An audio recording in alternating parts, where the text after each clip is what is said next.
is probably kale, because you can cook it in a lot of different things. I'm interested in doing work that kind of builds community while at the same time doing practical political things, and that's why I like Food Not Bombs, because we build community at the same time we feed people and we make a political statement. So that's why I'm here.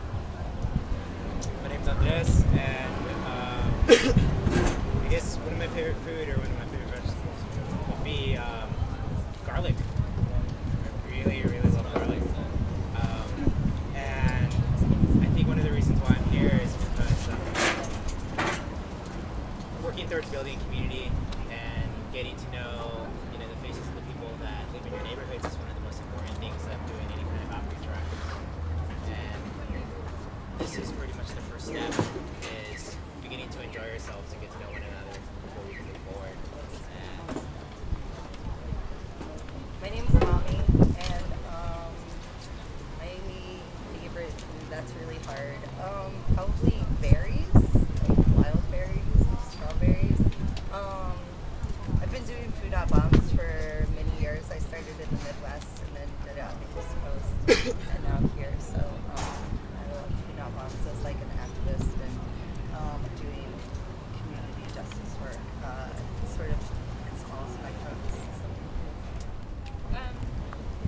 And I'm here because I like to grow my own food, and I also like Food Not Bombs a lot. Play with that a little bit with like food. And I don't know, I wanted to meet other people who like community stuff and growing food and all that. Food would have to be quinoa because it's so easy to make and fast, and you can make it with everything.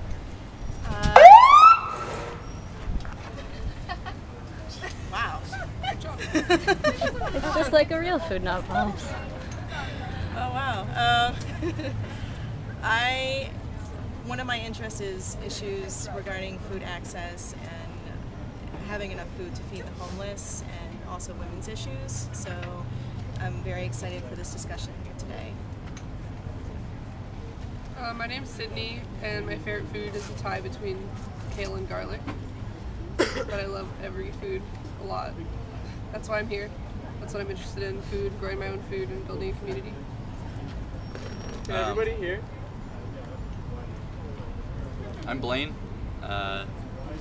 Favorite food, I'd say tofu, just because there's so many crazy things you can do with tofu. Were you gonna pick tofu? Alright, I'll go with tempeh then. You can have tofu.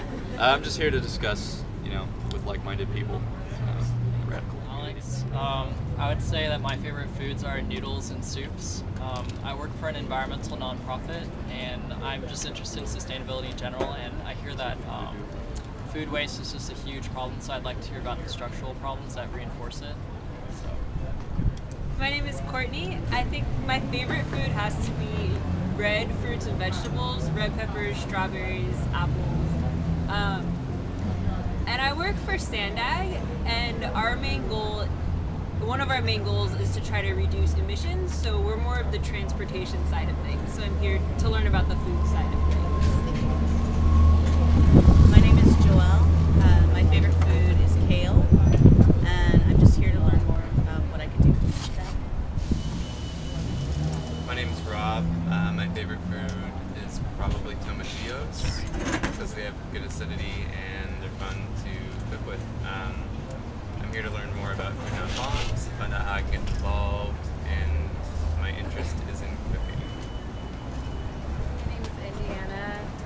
One of my favorite foods would definitely have to be pineapple. I eat it all the time, anytime. And my concerns and issues as a person and an activist would be social justice, ethnic studies, and feminism. My name is Richard. I'm with Victory Gardens, and I'm here to find out more about Food Not Bombs, and my favorite food is capers. I'm Cindy. I guess I live in the First Avenue Food Co-op, and not food co-op, like co-op, and I actually took a quarter off last quarter, which is when we started started to work with Food Not Bombs from downtown. So I'm really interested in learning about what is actually going on in the house that I just moved into. And I study a lot of women issues and related to art and I guess different forms of society in general. Hi, my name is Joel, and like one of my favorite vegetables is potatoes. And building community and like teaching others what they don't know, or you can teach them more about stuff. My favorite food is bananas and cereal, probably. I'm a student at UCSD and I'm just interested in all things sustainable and related to the environment. My name's Carlos, and I think one of my favorite foods is almonds, because you can do so much with it. Almond milk. Well, I came here because I like Food Not Bombs, and I grow food myself, and I like learning sustainability. I'm Desiree. I like all food. I like to eat a lot, especially raw food. My favorite food right now is bread, because me and Carlos started making our own bread, and it's really, really bomb. Like, we don't use yeast and we let it rise, and it's the most amazing living bread that I've ever had in my life. It's so good. And me and Carlos also started feeding the homeless, and that's why I'm here, is to like find people who live in North County and want to help us, because a lot of the Food Not Bombs chapters in North County have like separated and they're not really doing anything. But we did it in Great Bay Park and it was really good, and I want to find people who want to help us do it too. And also, yeah, I love the Food Not Bombs movement. It's awesome. I'm Cheyenne. My favorite food is probably beans. Beans are good. Very nice things. Food Not Bombs, the reason I'm involved is because I feel I'm surrounded by like-minded people and we're doing something that needs to be done, and instead of bitching about it and complaining. Hey, on the spot. My name's Troy McKinney. I like pretty much any food that's grown correctly. That's straight out of the ground. Super good. Got some carrots yesterday. It's fantastic. Food justice, I don't know. I mean, I'm here to learn more, but social justice, like the way to go. Justice, I'm not really sure. My name's Kareen. My favorite food right now is probably beets, and as I learn more about the food justice movement, it's just something I've become involved in here in City Heights, and yeah, just always curious to learn more about. Things that we want to talk about today, we're going to have it really loose just in case people are interested in anything different. We want to talk first about the issue of food waste and obviously, the problems with the food system in the United States, but I assume that everybody here is a little bit familiar with that because you're here, but if you're not, just raise your hand and say, well, I want to know more. 40% of the food in the United States is wasted. That's kind of ridiculous. It's billion. That's ridiculous for a country that's like overeating too. That's billions and billions of like tons of waste. We also wanted to talk about consensus organizing. The Wednesday chapter of Food Not Bombs was run on very, very informal consensus, but we're still able consistently to feed over 100 people. So we want to talk a little bit about that. We want to talk about direct action. Non-violent direct action, but also the idea of violence within society that's very violent and in many ways based on violence. And what else did we want to talk about? That was a big That's about it. So you guys want to start? It's estimated by the USDA and other regulatory bodies that it's about like 3.6 billion pounds of food are wasted a year. And what this pretty much surmises is this is produce in your regular markets that you shop at, whether it's Henry's or Albertsons and other places. And also a lot of the food waste that isn't recorded is the food that doesn't make cosmetic needs or kind of like the standards. It's the carrot that splits into two, or the tomato that's just isn't red enough. Which is kind of absurd. But it's true, there's so much food that gets wasted for all these other different cosmetic reasons that doesn't go recorded. So it's a big systemic issue. So when you think about it, you would probably be like, oh, well, why isn't people collecting these foods for food banks, etc., etc. And recently, I think in the late 90s, Bill Clinton passed this bill called the Good Samaritan Act. And what the Good Samaritan Act allows is for businesses to redistribute the food that they would otherwise throw away to any kind of group of individuals, completely like allowing them not to be responsible for anything that happens to the food once it's handed over.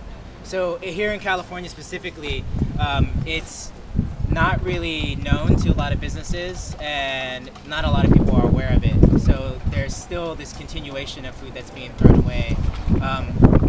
So I believe the 1 in 10 Coalition and San Diego Food Bank and a lot of other groups of individuals here in San Diego and California are working on like creating stickers to put on businesses that show that they're friendly for the Good Samaritan Act and that they're donating the food that they would otherwise go to waste. And we have plenty of other businesses that are Food Not Bombs friendly, as I could say, that give us a wealth of donations of foods. So that's something to kind of think about. Like, well, like a lot of the questions is like, well, how can I get involved, or like, what small step can I take? It's just kind of familiarize yourself with the Good Samaritan Act and kind of like go to any established business and be like, hey, did you know that like you could just give your food away and not be responsible for any of it, like whatsoever? They'll be completely blown away. So it's something to think about. Yeah. Well, and because these billions of tons of food are going to waste in our country, at the same time, we have so many people that are starving, which makes it that much more absurd that our dumpsters are filled with good, edible, healthy, wonderful food. And Food Not Bombs is a great thing because for people that don't have accesses to kitchens and ways to cook the food that is there, we're not only gathering up this food, but we're creating like really beautiful, warm meals for people that a lot of the foods that they're getting through the shelters are processed, unhealthy food. So that's really rad. And I'm excited that we're gonna also evolve this conversation to talk about food violence and factory farming. And I filmed a couple of documentaries inside of factory egg farms and the issues, which I'm not sure how familiar everyone is. I assume everyone's pretty familiar with factory farming and how the farming industry works now and what a violent industry it is. So you want to go into that? I feel like we should. Yeah. I have a question about the Good Samaritan Act. Are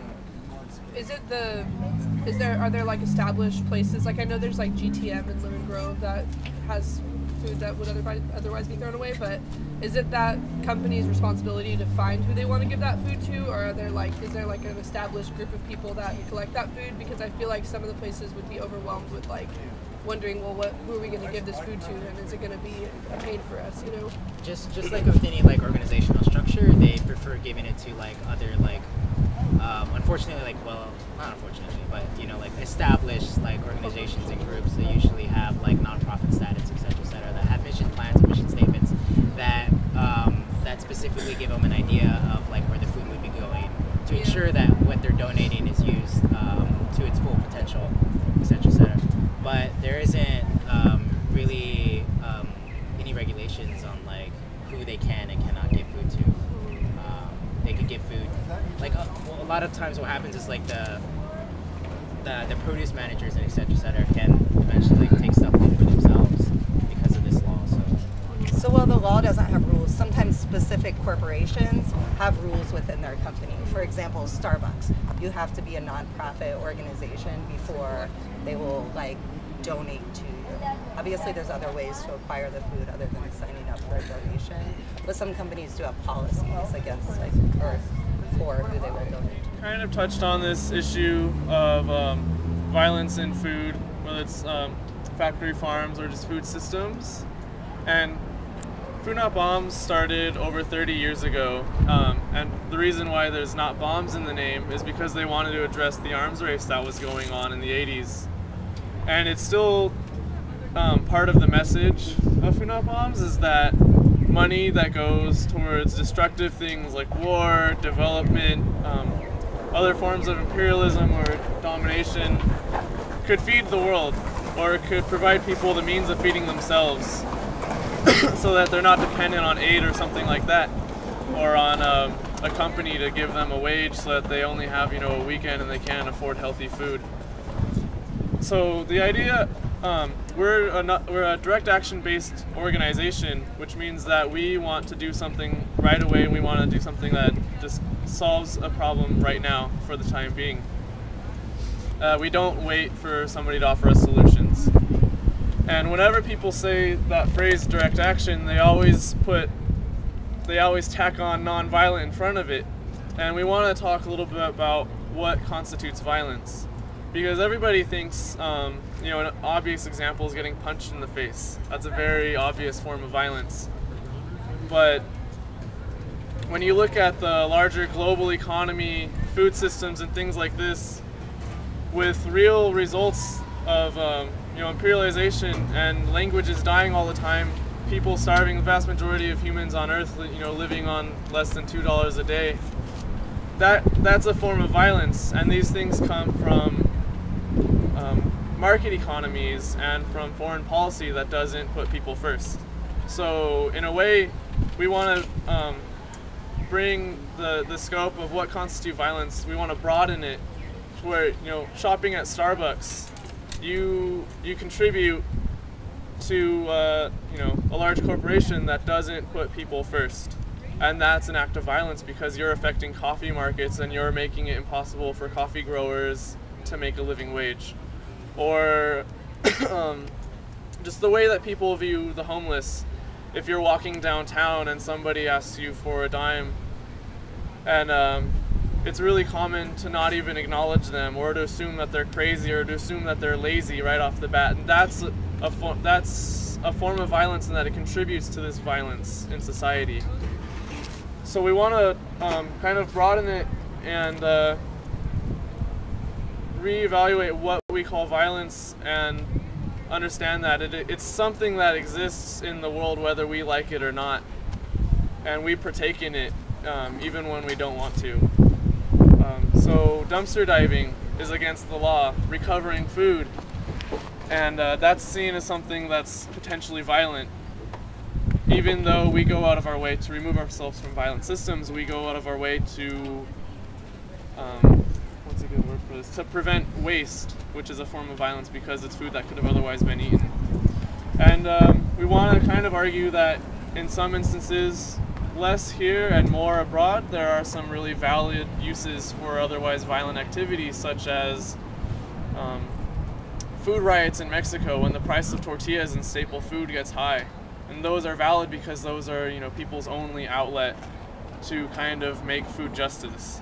Or indigenous people in Peru or in South America who block highways or burn down GMO orchards. Those are, you know, when you have very few options, those forms of violence become appropriate and even the only thing that you can turn to.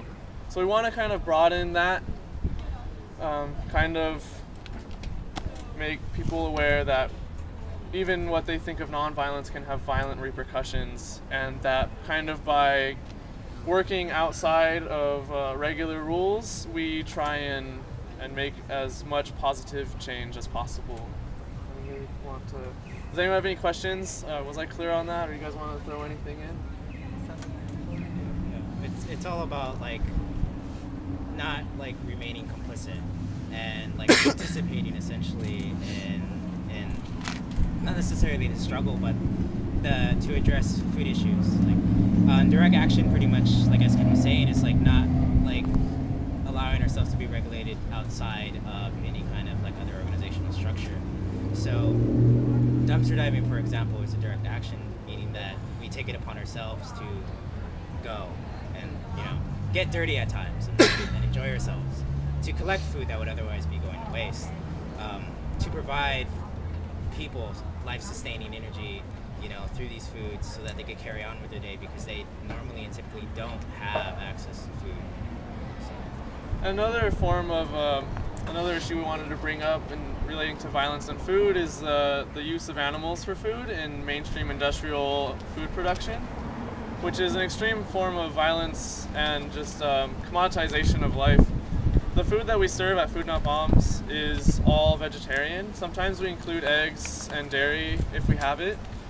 But if we come up on any meat or if any meat is donated, we usually try and give it to somebody as opposed to serving it downtown.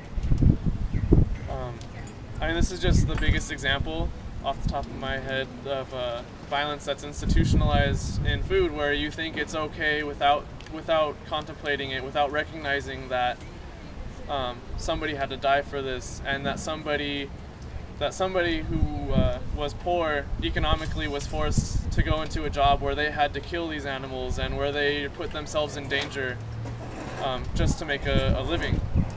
And usually not even making a living wage. And yeah, not even make a living wage a lot of times, undocumented, which connects us to the border, which is another extreme form of violence. So food really connects with pretty much everything. It's a basic thing that we eat. We need it to live, a couple times a day, 2,000 calories, 50 grams of protein of it a day. Is full of chicken or of beef, and to me, that's just ridiculous, because that you would raise an animal for the entirety of its life specifically to be eaten and then not even eat it. And it's something that we all kind of contribute to because we live in this economic system. So how do we change that?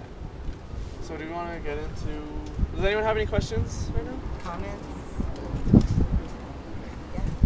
Before, when we served Food Not Bombs, we had a problem with utensils and stuff, because homeless people, they don't carry around like their own Tupperware. So like, how do you guys solve it, or do you guys just use your own funding to buy paper plates and like forks and stuff? Because that itself is like what you said, you're buying into that system of like generating plastic and non-reusable resources.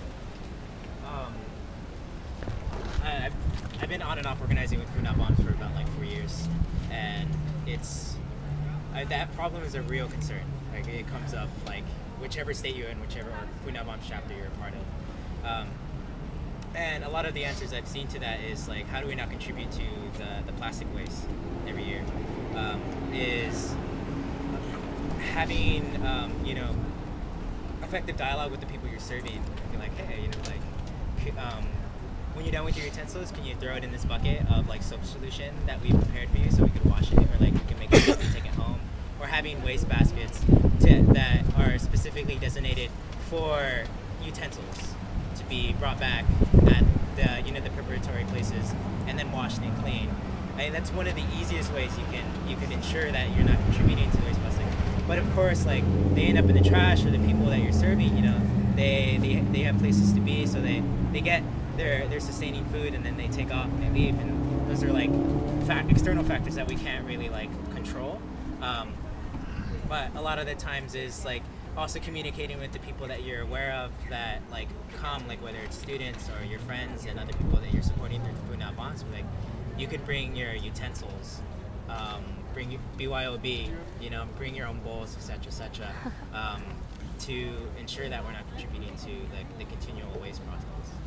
And to answer your question, how do we get them? Sometimes they're donated. Sometimes we do benefit shows or fundraisers, and people donate money where we buy them. In some cities, like, it is something where it's reusable silverware and plates that are washed at the end of the serving. There's buckets, a certain number are going to walk away. There are a fair number of people that do carry their own utensils with them. If you're living on the street, it's like not a bad idea. Another issue, though, that we've discussed with reusable utensils is the issue of disease. The population that we serve, a lot of people have communicable diseases, and also drug use is fairly common. Some fairly serious drugs too. So we don't really have the means of like sterilizing 100 sets of utensils and storing them safely. So ideally we would like to do that, but we're trying to start a chapter that would serve on Fridays in Ocean Beach. That would be sort of a moving serve, so it would be on bike carts and doing burritos. Bombs, where we're distributing clean needles and burritos, which is sort of a universal thing. Everybody likes burritos. They don't require utensils, just some like aluminum foil, which obviously we go through a lot of utensils downtown because we're doing a lot of soups and stir fries and fruit salads, things that require utensils. It'll also depend on the size and the amount of people that you serve. So size, like they're giants or something, right? Right. But like, I know like there are several like Los Angeles chapters that serve over 300 people. So it gets really serious.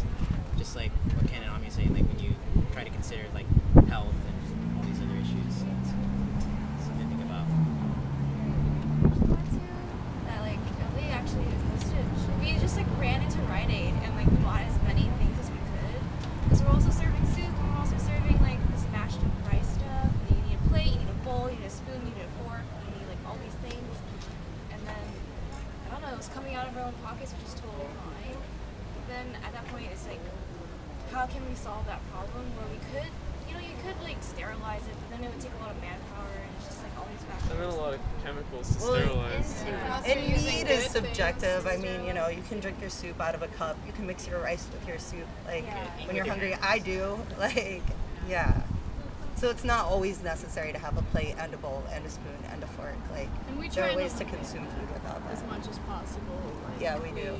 We reuse as much as we can, and if we can say like instead of putting your mashed potatoes on a plate and your soup separately, we ask to put the mashed potatoes like in the soup or like in stuff like that. For the couple of feeds that we did, we used reusable stuff. We just brought our own from home, like plates and bowls and silverware and cups, and we brought water and stuff. And I mean, we weren't sterilizing it as we should have been, but I mean, it was one of the first ones. But I mean, now, like the next one, I would take baking soda and lemon because they kill everything. It's totally legit, and it doesn't, like, you can just do it there, dump it out on the ground, and you're good. It doesn't have any chemicals in it.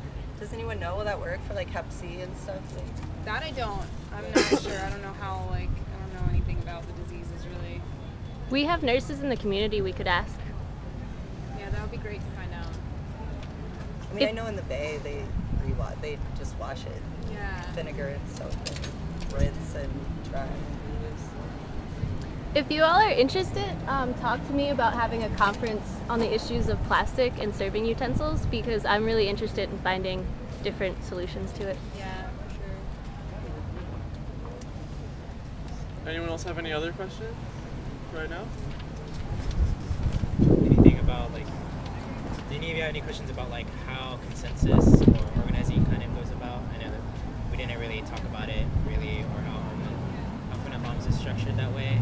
Why don't you talk about it? Yeah, go for it. Talk about it. Talk about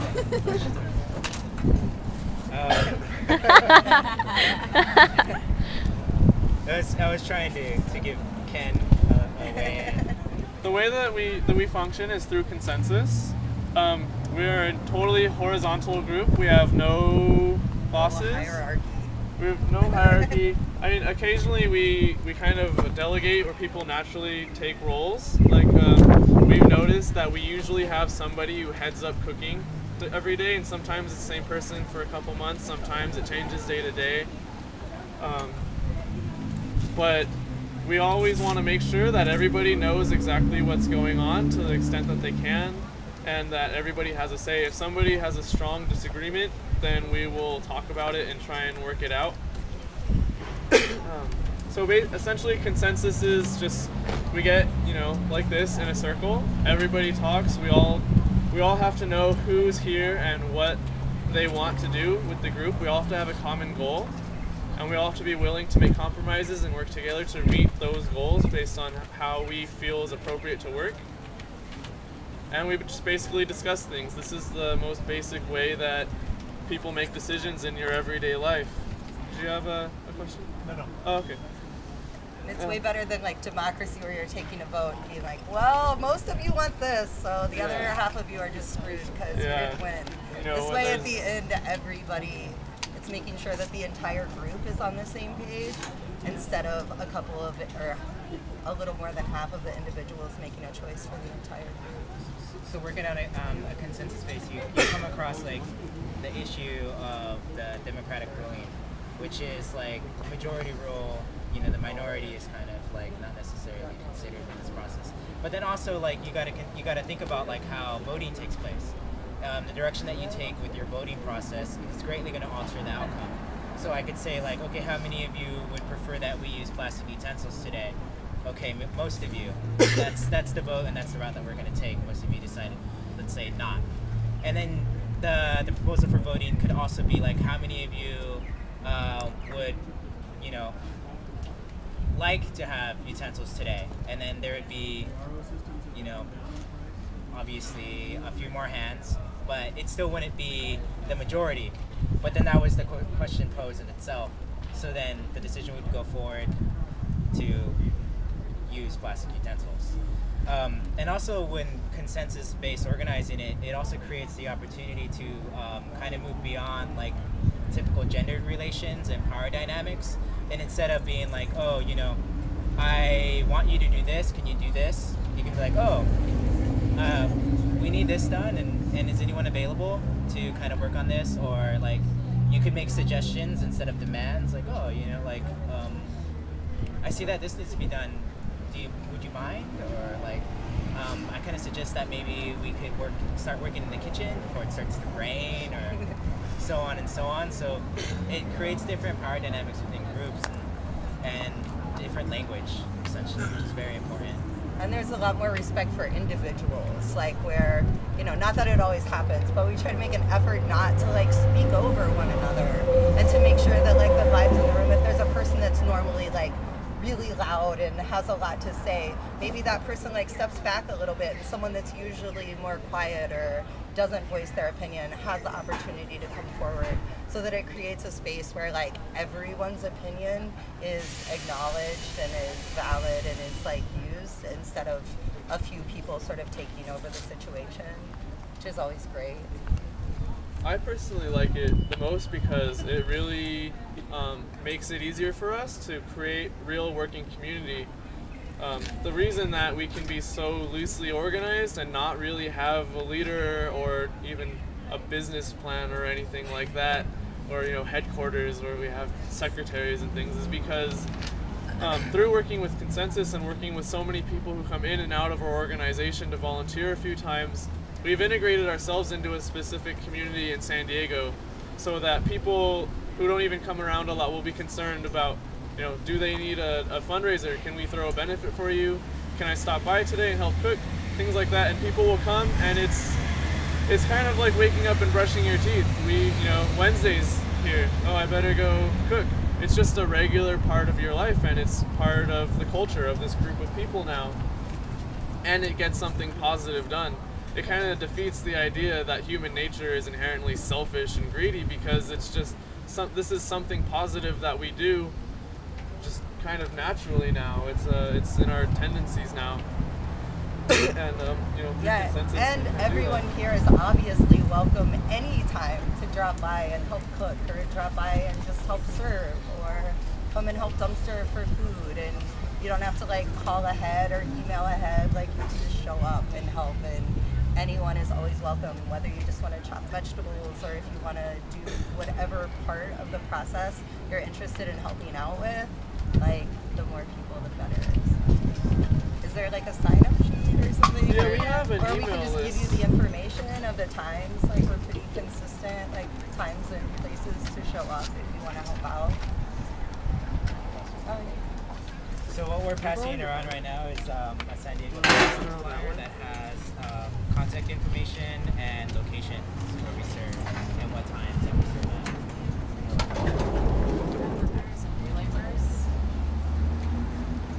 Food Not Bombs traditionally has been known for serving a lot of like activists, like big marches and rallies and protests, showing up with bagels and fresh fruit and water and things like that. I think it probably depends on the chapter.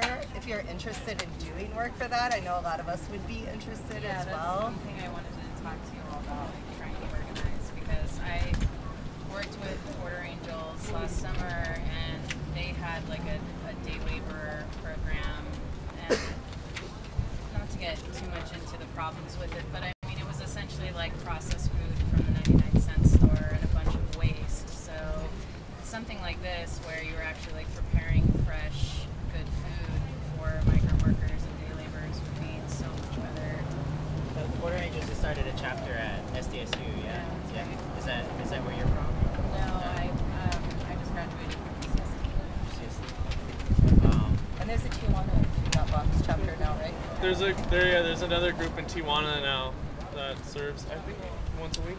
But there's not as much waste. Are they dumpstering here in San Diego and then taking it? No, we were sending bread down to them. I'm not sure how they get the rest of their food though. Okay. You brought up an interesting point though about a lot of other food pantries or other places where you get food. Largely, they're religious, and cringingly like terrible policies sometimes where they make people, regardless of background or faith, say their prayer, before they serve, things like that, or it's usually unhealthy food. Then a lot of times people just roll up with soda and pizza, which is not going to help you out if you're living on the street. In many ways, it's even worse.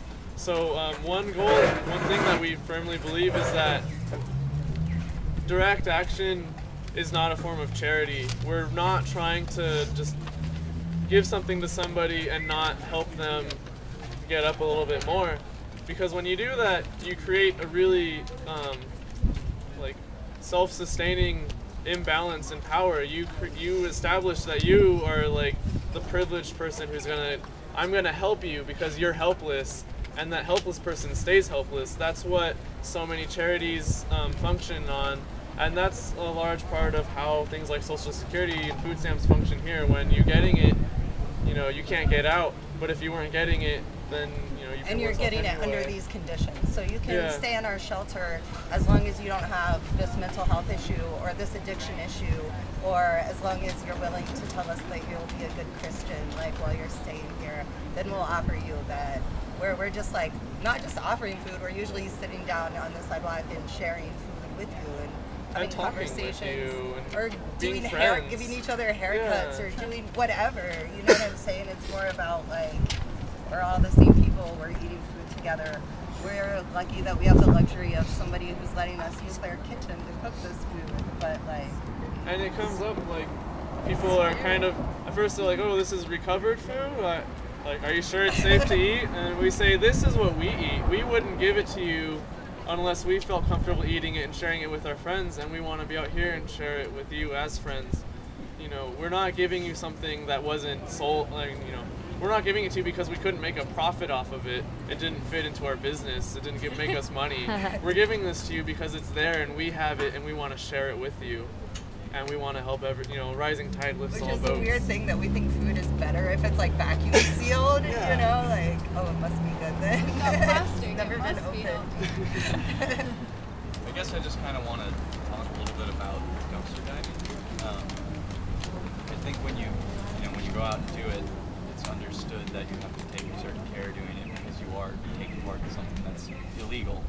So I guess I just kind of wanted to see if anybody has ever really had legal action taken against them for getting caught or is anyone around? And just kind of like, just talk about the etiquette and also what to look out for if you are diving. It's really funny because essentially like the ability to live in a nation that like produces so much waste is in fact like a privilege. Like the fact that you have the opportunity to dumpster dive, like you're enacting on this privilege system that sustains you.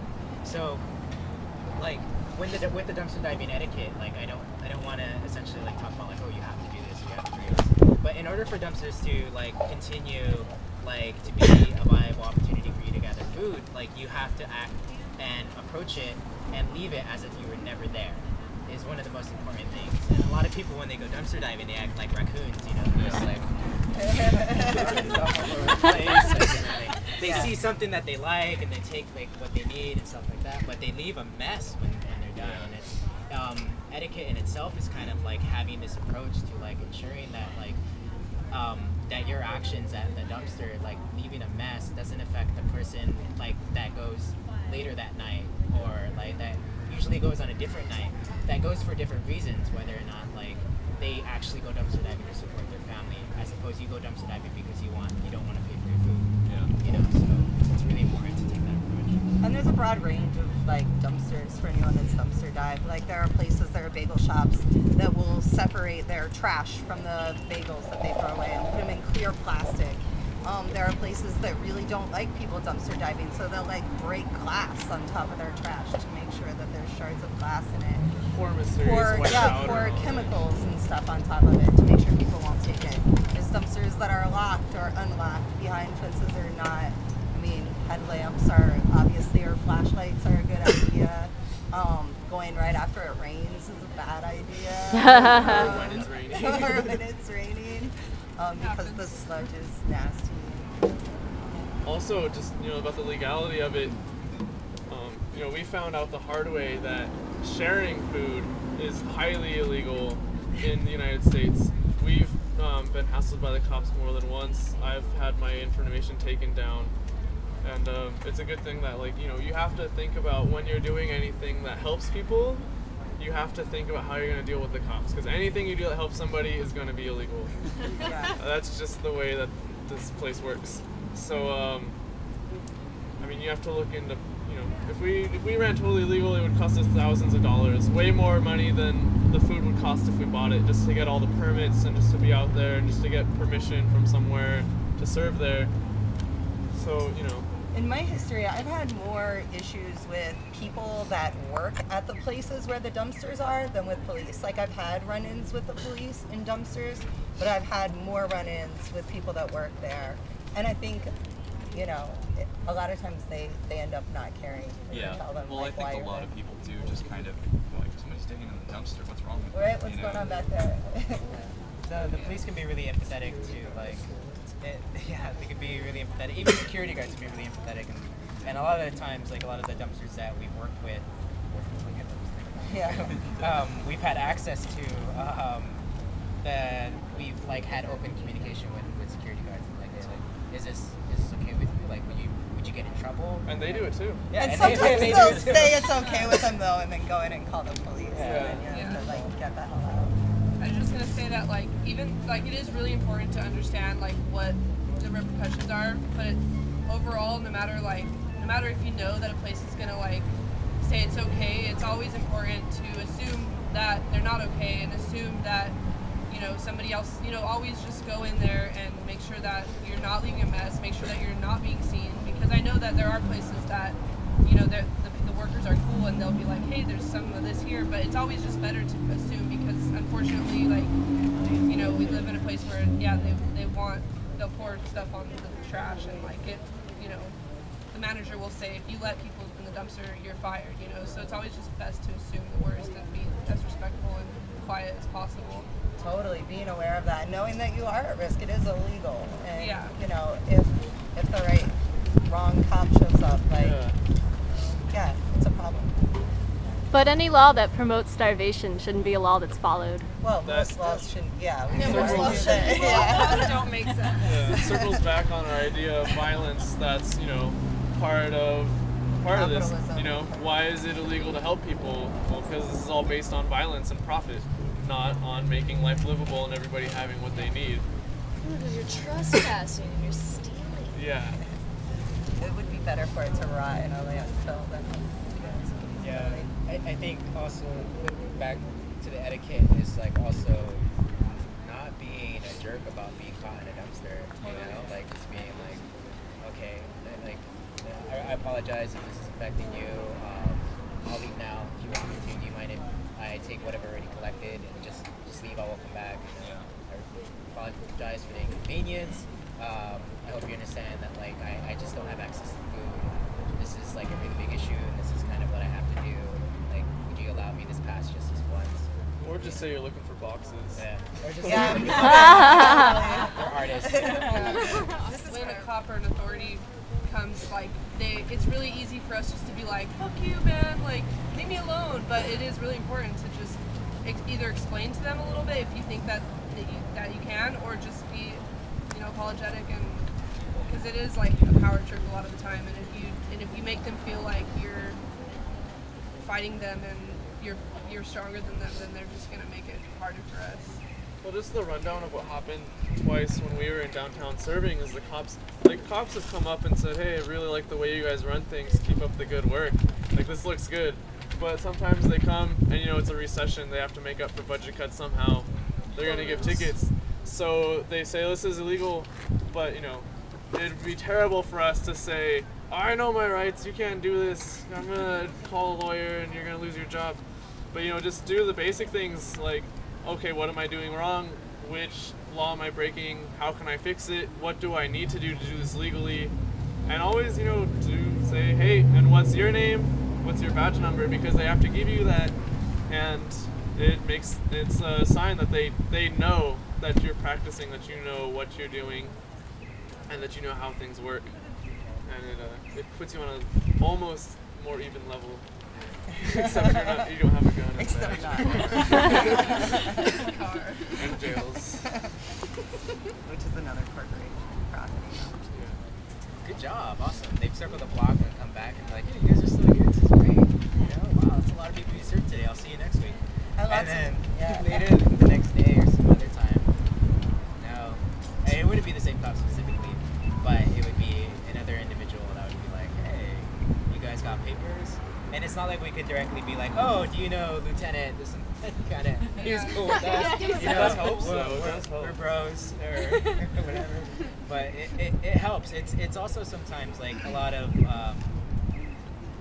like you got to think about like how you want to organize and how the consensus works out in building relationships with law enforcement and like kind of doing that strange working against like the economy of whether or not you want to be part of that system or not. You know, so. Well, and there are Food Not Bombs activists in other cities that spend time in jail. I know in San Francisco it's been a real problem with Austin, Texas. serving in Austin, and they choose to go out and serve anyways, and they know that like their comrade, like that their friends that are like cooking together and serving together are in jail, and they know that they're taking that risk, but they're willing to take that risk, you know, to get the food out to the people that need it. I think that's So we're really lucky that it's even a city where you guys are having conversations with the police that are, you know, positive conversations with law enforcement, because that's not the case. And certainly not when they did the roundups where we serve and, you know, half of the community is gone to serving. It's really sad. Just like interested in opening up more chapters and getting more businesses involved, or like, is it just hard enough to maintain it as it is? Yeah, that's the thing. Like, we're not, you know, we're based on action and in building community. So, I mean, as far as our community goes, the individuals involved, we've reached our limit. Like, we think that if we started like a secondary branch, you know, like another franchise, that, you know, it loses something when you're not there personally doing it. Actually, Toast is the camera woman down there is involved with the Monday crew that just started up. And we're definitely connected. We're, you know, related. We go to each other's meetings, but it's really important that the people doing the work and the people making decisions, it's all, you know, self-contained, and it's all, you know, consensus-based, autonomous. That you do your own thing, because that's what democracy looks like. You know, making decisions and acting them out, and putting them out into the real world. And taking action. So if you want to start another chapter, I think it would be so fabulous if there was like a serving every day of the week in San Diego where Food Not Bombs was happening. So yeah, I mean, I think more would be great. But it's going to be up to you guys as individuals to like say, hey, yeah, I want to start a Food Not Bombs chapter, and start it, do it. Now is that now that there's a more like apparent like food crisis like issue that's being like brought forth and access to food. We've been like actively kind of communicating with different farms and other groups and ensuring that we can go gleaning and like get CSAs delivered to certain farmers markets for Food Not Bombs to pick up and stuff. So like that's another direction that we're kind of going towards to you know other ways to access more food. Yeah, and other ways to access more food. Yeah, I'm excited that more folks want to do it. Oh, this is sign up for North County? Yeah. Okay. It's just in my journal because I won't lose it. That's like our preferred alternative to spreading. We want more people to start. We want to help them start. We want to get them inspired to start and teach them things that we've learned and learn from them. Like beehives. Can you talk about how to start your own if you're starting from scratch? It's actually extremely easy. Very easy. Extremely easy to start a Food Not Bombs chapter on your own. It first starts with finding like-minded individuals. You know, getting 5 or more. I've done Food Not Bombs chapters though with 2 people, and it's hell, and it sucks, and it's awful.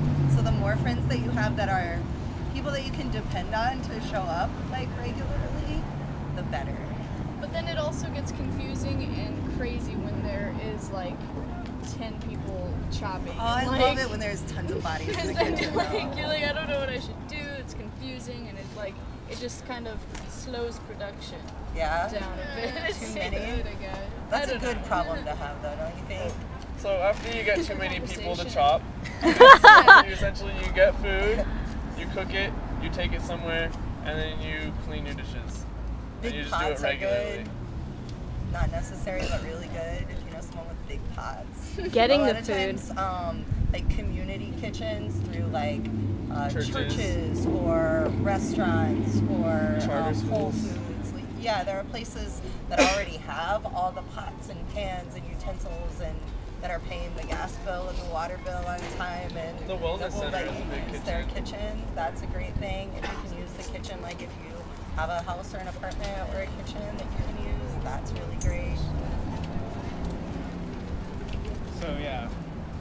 And then you fly or find where hungry people are. It's not hard to find. Outreach. Serve. It's very important. A lot of what we do, totally isn't even cooking and serving. A lot of it's outreach, setting up benefit shows, working with other organizations, looking for new opportunities for us to help out. We cooked for this conference 2 years ago, and we helped out getting food this year. You know, just branching out and spreading like that. People who are hungry and looking for food to eat, how do they, like somebody who's homeless, how do they find out about you guys if they don't have access to the internet or if they don't know anything about you? The way it goes with flyering, a lot of the dissemination of information. Every once in a while we've done like bike tours throughout like the heavily homeless populated areas, going to like benefit shows and ensuring that people tell each other is like one of the most important thing. And whenever I myself, and I'm sure a lot of other individuals that are heavily involved in Food Not Bombs, like whenever they come across somebody that has there are specific needs that need to be met, we tell them. Yeah, a lot of it's just approaching people. I mean, talking to people. Like a lot of it is word of mouth. So it's happening either by us directly or other people that we're serving. Like talking to folks. And when we get there to serve, like when we pull up with the sign, there's always a long line of people waiting. Like we never have the problem of too much food. Like there's always hungry. There's the hungry people are there. You have to understand that the community, the people you serve are going to become your community. If you intend to serve undocumented workers, or if you intend to serve the kids in your neighborhood, or if you intend to serve homeless people, you're going to have to get over whatever sort of stigma you have from talking to them. They're going to have to be your close friends if you're doing this type of work, and you don't want it to be a charity. That just kind of maintains inequality. So when we started, we went down and we went to a couple places with bread, and we just asked people questions. We surveyed. We said, what do you need? When you're getting other things, what would be a good time if we cooked? What would be a good time if we brought down blankets or herbs or whatever we could provide? And that's how we picked Wednesday. I mean, Wednesday is kind of a random day, but it was because at the time we started Wednesday, there was no other serving tables in the area. There are lists too at the libraries of like, you know, libraries are a great place. Everybody goes to the library. Now they're cutting their hours a lot, so that makes it hard. The potential to get the people who you're serving actually growing their food. I think it's impossible for most of the people that we're serving. I don't think it's realistic. We've talked to people. They live on a sidewalk. The only grass that they have constantly moving. Is you know, where they sleep, or where people have to use the restroom because they don't have access to restrooms. And we talked to people about the idea of maybe starting guerrilla gardens in downtown, but being homeless is like working, you know, 70 hours a week basically, trying to survive. So in other words, like when we get the, you know, the more community gardens all over the place, like in China, you know, every single little plot of land, whether it's owned by this or that, is growing food. You know, it's like they have a whole nother way, and I could just imagine that. You know, so I can just maybe if we could do like a guerrilla gardening project where we have inner city gardens that are open to graze off of. Just that like, would be you know, wonderful. in other words, the quote unquote. I mean, from my point of view, we're all kind of homeless right now. You know, until you grow your own food and get some grounded nature, you're homeless. I mean, it's only degrees of homeless, only degrees of refugee. Like you look at the IRC project, you know, those are all the refugees of a different country that within a few years will probably be the top growers of food in this area. You know, and those were the people who got kicked off their land where they were. So it seems like we need a broader vision for this. You know, like once we get, once people wake up, or the people who think they're leaders wake up to the fact that we have a food emergency and we have to grow food, and we get all these things, I could just see a lot of the people that you're serving really having little gardens or spaces where they really see that that's theirs. This is my tree, this is my seeds, this is my, you know, I think that it's good to have a vision like that in the future. Yeah, we definitely keep it open, like mention it to people. People are interested. When you don't own land or rent land, it's just not as realistic. Like, I'm not homeless, but I live in an RV, so like having a garden is like, it's just not an option for everyone. And as long as we're living in an area where the dumpsters are filled with organic, good food, it seems like that's the best way for Food Not Bombs right now to be able to serve. I missed that. Did you make any progress with Whole Foods? With Whole Foods on donating? Well, either Whole Foods, either their dumpsters, or a lot of Whole Foods compress, like they smash their food that they're getting. I know a lot of them. My friend worked at one in Dallas, Texas, and what they do is compost everything. So they'll take all their produce at the end of the day, smash it up, and then give it to a farm or whatever. Like, I don't know specifically where they were giving it to, but they were donating it as compost. And they let their employees take some as well. Yeah. I know someone who works at the Whole Foods, and she said they have to give it to nonprofits because of legalities. Like, people have sued them because they ate dumpstered food and got sick. Which is what we were talking about like the internal corporate policies of making food only accessible to certain people, which is what we're trying to avoid if possible. I'm Cheyenne. I'm Joe. And we're going to talk about Food Not Bombs in San Diego. I'm Cheyenne. I'm Joe. We're going to talk about Food Not Bombs in San Diego.